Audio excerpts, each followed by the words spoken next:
मुळात ज्या विकृतीचा मी निषेध करतो. संजय राऊत एक विकृती आहे राज्यामध्ये आलेली. म्हणजे म्हणजे आदरणीय प्रधानमंत्र्यांच्या वर बोलणं लिहिणं हे खरं म्हणजे त्यांची एक पात्रता नाही आहे.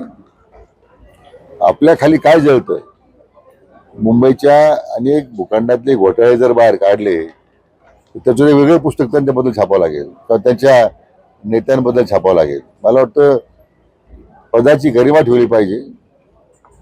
आणि खरं म्हणजे इतके विकृत अशा माणसाच्या संदर्भामध्ये मला वाटतं काय आपण तरी काय प्रतिक्रिया देणार.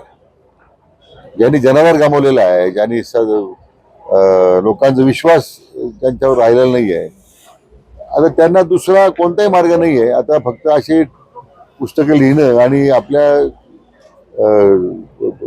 प्रसिद्धीच्या झोतात राहणं. तर मला वाटतं त्यांच्यावर गुन्हा दाखल झाला पाहिजे आणि कारवाई झाली पाहिजे. इनफ इज इनफ असं माझं मत.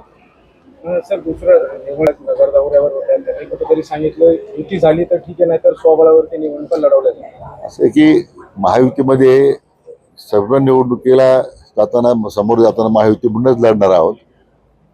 अपवादात्मक परिस्थितीमध्ये काही ठिकाणी स्वबळावर लढावं लागला तर तो विचार करता येईल असं स्वतः काल माननीय मुख्यमंत्र्यांनी त्या संदर्भात भाष्य केले आहे.